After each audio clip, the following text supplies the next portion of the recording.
Everybody, आज हम आ चुके हैं एक न्यू लेसन पर और आज के लेसन में मैं आपके लिए लाई हूँ एक डाउट क्लास।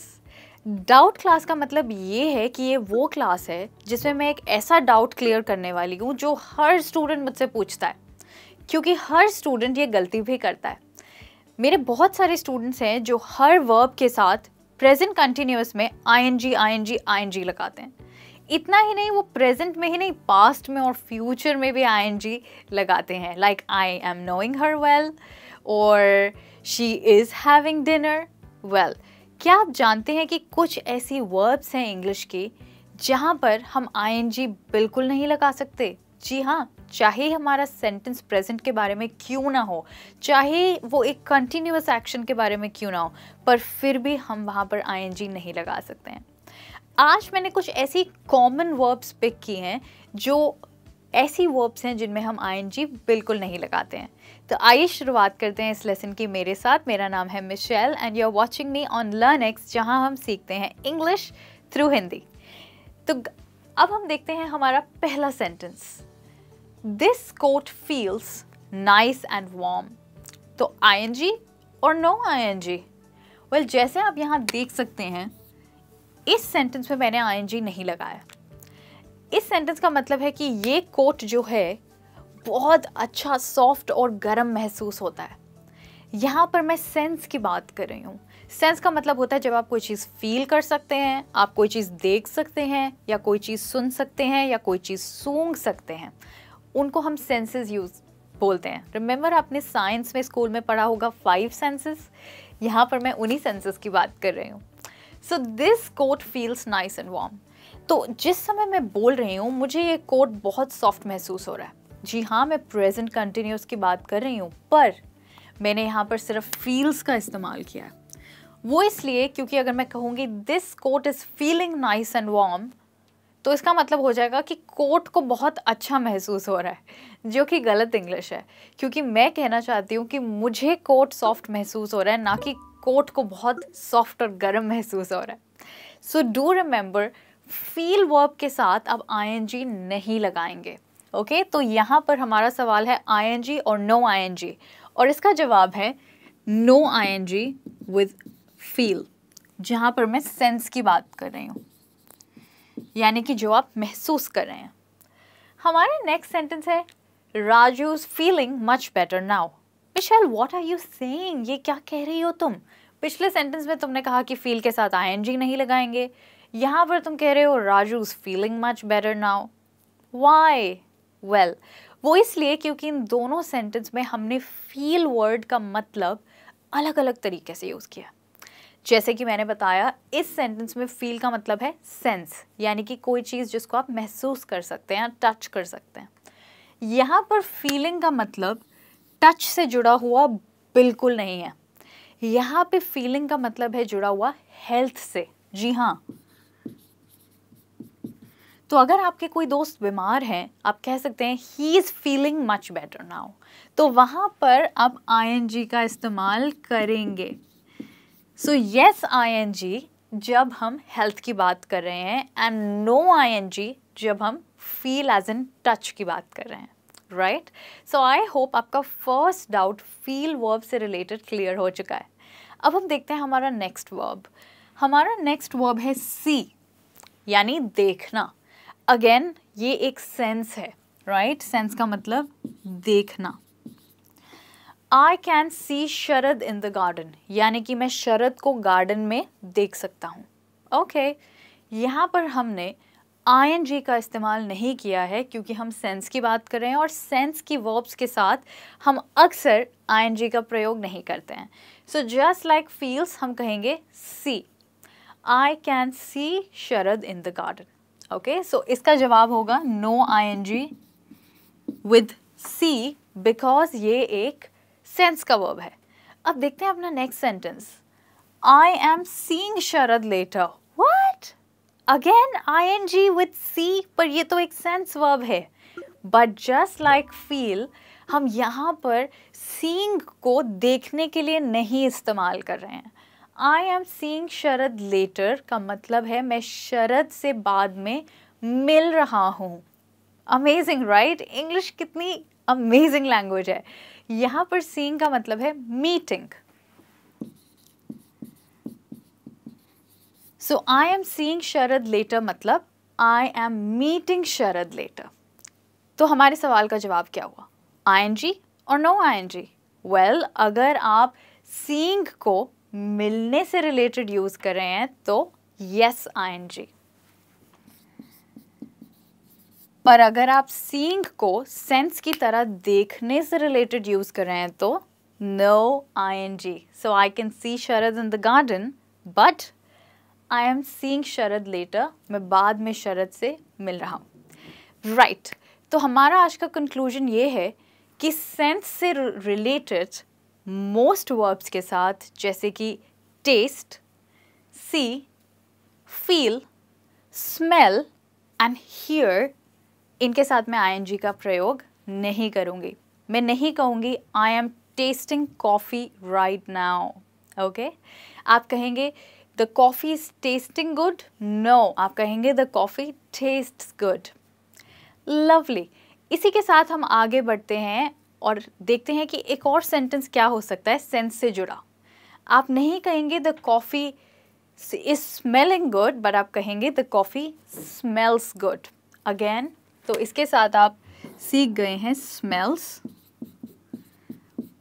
टेस्ट्स, और इन दोनों के साथ आप ING का इस्तेमाल नहीं करेंगे।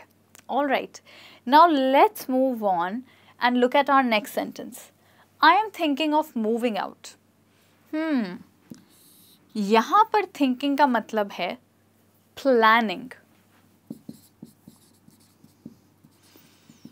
और जब हम think को plan की तरह यूज करते हैं तो क्या हम ING लगाएंगे? Well, the answer is yes ING. I am thinking of moving out का मतलब है मैं बाहर शिफ्ट होने का सोच रहा हूँ। तो इसका मतलब यह है कि मूविंग आउट का मतलब होता है शिफ्ट होना। Okay, lovely. हमारा अगला सेंटेंस है I am thinking she is very helpful. क्या ये करेक्ट है? हाँ, करेक्ट ही होना चाहिए क्योंकि यहाँ पे मैंने थिंकिंग यूज़ किया तो मैं यहाँ भी थिंकिंग यूज़ कर सकती हूँ। But no, this is wrong. वो इसलिए क्योंकि यहाँ पर थिंकिंग को मैंने ओपिनियन के लिए यूज़ किया, यानी मेरा पॉइंट ऑफ व्यू, मैं क्या सोचती हूँ, और यहाँ पर मैंने थिंकिंग को प्लानिंग के लिए यूज़ किया। सो द आंसर इज जब आप थिंक वर्ड को ओपिनियन के लिए यूज़ करेंगे तो आप ING नहीं यूज़ करेंगे, आप कहेंगे no ING। So it should be I think he is very helpful. ये मेरा ओपिनियन है, ये मेरी सोच है।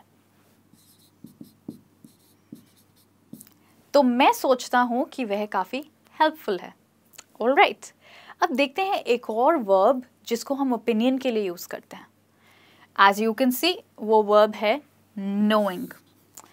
और क्योंकि मुझे पता है आप काफ़ी स्मार्ट हैं, आप समझ गए होंगे कि ओपिनियन से जुड़ी वर्ब्स के साथ भी हम ING का प्रयोग नहीं करेंगे। So what should this be? I know her well. मैं ये सोचती हूँ कि मैं उसको अच्छे से जानती हूँ। So here also no ING। So this means opinion से जुड़ी हुई वर्ब्स जैसे कि थिंक, नो या फिर guess. Okay, I guess she is a nice person. मुझे लगता है वो एक अच्छी लड़की है। इन वर्ब्स के साथ आप ING का इस्तेमाल नहीं करेंगे। आप नहीं कहेंगे I am guessing she is a nice person. No. So this is what, opinion के साथ no ING। Okay, now let's move on और अपने अगले कुछ सेंटेंसेस को देखते हैं। I am loving it. कहाँ सुना है आपने ये सेंटेंस? आई एम श्योर आप जानते हैं, आपने ये सेंटेंस सुना है मैकडॉनल्ड्स में, राइट? उसका जो टैग लाइन है, जो मैकडॉनल्ड्स के बाहर आपको लगा हुआ दिखता है, आई एम लविंग इट। हर एड में सुनते हैं आप आई एम लविंग इट, और वो भी एक्सक्लेमेशन मार्क्स के साथ। इसका मतलब है मुझे ये बहुत पसंद आ रहा है, ये बहुत टेस्टी है और मुझे बहुत मज़ा आ रहा है इसको खाने में। पर क्या आपको पता है, आपको ये जानने में मज़ा नहीं आएगा कि इस सेंटेंस का ग्रामर एक्चुअली रॉन्ग है। यस, ये वो सेंटेंस है जो कि एक नो आईएनजी सेंटेंस है। यस, और वो इसलिए क्योंकि लव एक स्टेटिव वर्ब है। स्टेटिव वर्ब का मतलब होता है जो आपकी एक स्टेट को, एक दशा को एक्सप्रेस करता है कि आप क्या फील कर रहे हैं अपने मन में। ओके, फॉर एग्जाम्पल अगर आप हेट कहना चाहते हैं या फिर लाइक कहना चाहते हैं या लव कहना चाहते हैं, तो ये तीनों स्टेट से रिलेटेड वर्ब्स हैं, यानी आप क्या महसूस कर रहे हैं, फील कर रहे हैं मन में, उससे रिलेटेड है। सो दिस मीन्स स्टेट्स जैसे कि हेट, लाइक और लव, इनके साथ भी हम आईएनजी नहीं यूज़ करते हैं। हम नहीं कहते हैं आई एम लविंग इट, हम नहीं कहते हैं आई एम लाइकिंग इट, हम नहीं कहते हैं I am hating her, but the correct example will be I love it, or I love McDonald's, I like McDonald's, or I hate McDonald's, but not hating, loving or liking. और इसी तरीके से हम अपना अगला सेंटेंस देखेंगे, I am loving my mother. ये भी सेंटेंस बिल्कुल गलत है, इसको बिल्कुल यूज़ नहीं कीजिएगा। इसमें भी हम अपनी स्टेट की बात कर रहे हैं, यानी कि हम अपने मन में क्या महसूस कर रहे हैं किसी के लिए। तो आप कहेंगे I love my mother. And the answer to our $1 million question is ing or no ing? The answer is no ing. और अब हम पहुंच गए हैं अपने नेक्स्ट 2 सेंटेंसेस के लिए। ये 2 सेंटेंसेस मैंने आपके क्विज के लिए रखे हैं। आप मुझे बताइए इनमें से कौन सा सेंटेंस गलत है और कौन सा सेंटेंस सही है। Go ahead, pause the video और ट्राई कीजिए। क्या आपने ट्राई किया?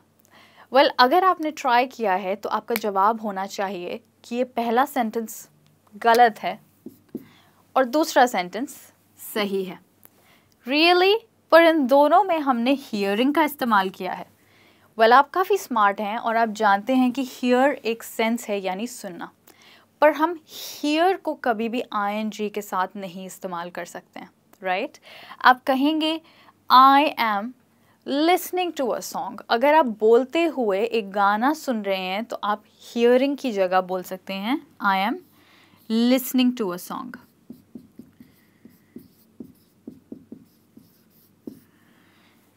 और हियर के साथ आप आईएनजी नहीं लगाएंगे।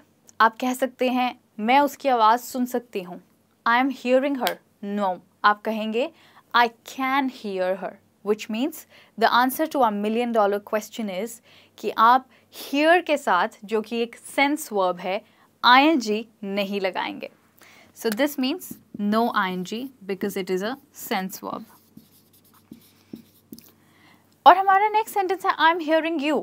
अब आप फिर कह रहे हैं कि यहाँ पर मिशेल ने फिर से hear के साथ ing लगा दिया। वो इसलिए क्योंकि यहाँ पर hearing का मतलब सुनना नहीं है, यहाँ पर hearing का मतलब है समझना, right, to understand. तो अगर आप किसी की बात समझ रहे हैं, आप कहेंगे I am hearing you, means मैं तुम्हारी बात समझ रहा हूँ. So funny, right? अगर आपको कोई बोलेगा I'm hearing you, आप तो पहले ये सोचेंगे कि वो आपको सुन पा रहे हैं, जबकि वो एक्चुअली कहना चाहते हैं कि मैं तुम्हें समझ सकता हूँ. Yes, I know English is funny, but इसीलिए हम ये सारे लेसन्स करते हैं ताकि आपके जो अमेजिंग क्वेश्चंस हैं, डाउट्स हैं, ये सब क्लियर हो जाएं. और अब देखते हैं हमारे next 2 sentences. She is having 3 cars. इस सवाल का मतलब, इस सेंटेंस का मतलब है कि उसके पास 3 गाड़ियां हैं, पर इस सेंटेंस की भी ग्रामर गलत है.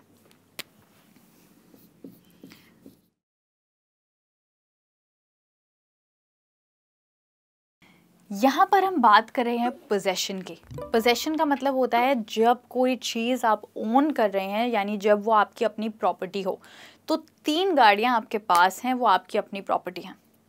सो आप उसके लिए कभी भी आईएनजी का इस्तेमाल नहीं करेंगे. इसका मतलब है पोजेशन से रिलेटेड कोई भी वर्ब के साथ आप आईएनजी का इस्तेमाल नहीं करेंगे. तो आप नहीं कह सकते हैं हैविंग, आप नहीं कह सकते हैं ओनिंग, ना ही आप कह सकते हैं हैविंग.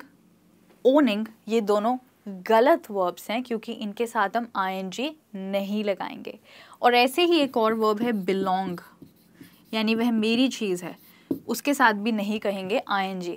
तो अगर एक पेन पड़ा है और कोई आपसे पूछे किसका पेन है, आप नहीं कहेंगे this is belonging to me, आप कहेंगे दिस बिलोंग्स टू मी। अगर आपसे कोई कहे क्या तुम्हारे पास एक घर है, जी हाँ, yes I have a house, I am owning this house, no I own this house. उसके पास 3 गाड़ियाँ हैं, शी हैज़ 3 कार्स। जी, तो इसका करेक्ट आंसर होगा हैज़। हैज़ इसलिए क्योंकि हमने शी का इस्तेमाल किया। अगर आई का इस्तेमाल करते तो कहते I have 3 cars, but not I am having 3 cars. तो इस सेंटेंस के लिए जवाब हुआ, क्योंकि जब हम पोजेशन की वर्ब्स का इस्तेमाल करते हैं तो जवाब होगा नो ing। बट अगेन एक एक्सेप्शन है, शी इज़ हैविंग डिनर। यहाँ पर हमने हैविंग का इस्तेमाल किया और हैविंग करेक्ट है। उसके पीछे ये रीज़न है कि हैविंग का मतलब यहाँ पे पोजेशन नहीं है, ये डिनर मेरा है, मैं ये नहीं कह रही हूँ, मैं कह रही हूँ मैं डिनर खा रही हूँ या फिर वो डिनर खा रही है। शी इज़ हैविंग डिनर का मतलब है वह खाना खा रही है। तो जब हैविंग का मतलब होता है ईटिंग तो जवाब होगा यस ing। लवली। तो ये थी आज की आपकी डाउट क्लास, जहाँ पर मैंने एक बहुत इंपॉर्टेंट डाउट क्लियर किया about where to use ing and where not to use ing। अब हम एक क्विक रिवीजन करेंगे कि हम ing कहाँ पर इस्तेमाल नहीं करेंगे। तो सेंस के साथ अब ing का इस्तेमाल नहीं करेंगे, ओपिनियन से जुड़ी वर्ब्स के साथ भी आप ing का इस्तेमाल नहीं करेंगे, स्टेट यानी आप क्या महसूस कर रहे हैं उससे जुड़ी हुई वर्ब्स के साथ भी आप ing का इस्तेमाल नहीं करेंगे, और पोजेशन से जुड़ी हुई वर्ब्स जैसे कि हैव, ओन और बिलोंग, इसके साथ भी आप ing का इस्तेमाल नहीं करेंगे। तो इसी के साथ दोस्तों हमारा आज का अमेजिंग लेसन ख़त्म होता है। आई होप आपके लिए ये लेसन यूज़फुल रहा हो। Please tell me in the comments कि आज के लेसन में आपने क्या नया सीखा और ऐसा क्या था जो आपका एक डाउट क्लियर हो गया आज। Do let me know in the comments. See you very soon with another video. Till then, keep speaking English, keep learning English. See you soon. Bye-bye.